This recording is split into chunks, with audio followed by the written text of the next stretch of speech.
Hey everyone, welcome back. Today I am showing you exactly how to sync your GitHub notifications, commits, and releases directly into a Discord channel using webhooks. This is the best way to keep your team updated in real time, so let's get right to it. First, you need to set things up on the Discord side. Create a new text channel. You can name it something like GitHub Updates, and click the small gear icon next to the channel name to open the settings.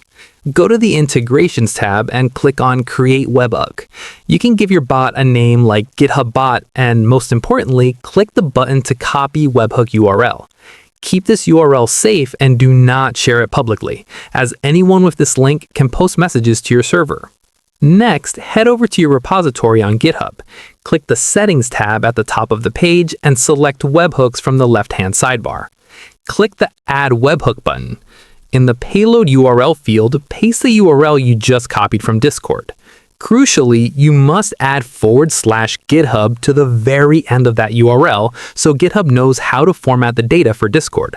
For the content type, make sure you select application/JSON from the drop-down menu to ensure the messages appear correctly with proper formatting. Then, you need to choose which events trigger a notification.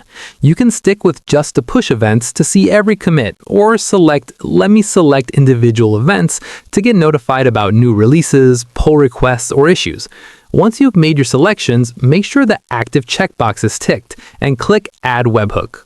Finally, you can test the integration by making a small change to a file in your repository and committing it. Within a few seconds, you should see a message pop up in your Discord channel with the commit details and a link to the change. If you don't see it, go back to the webhooks page on GitHub and check the recent delivery section at the bottom to see if there were any errors.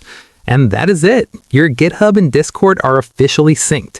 If this quick guide helped you automate your workflow today, please give the video a thumbs up and subscribe for more tech tutorials. See you in the next one.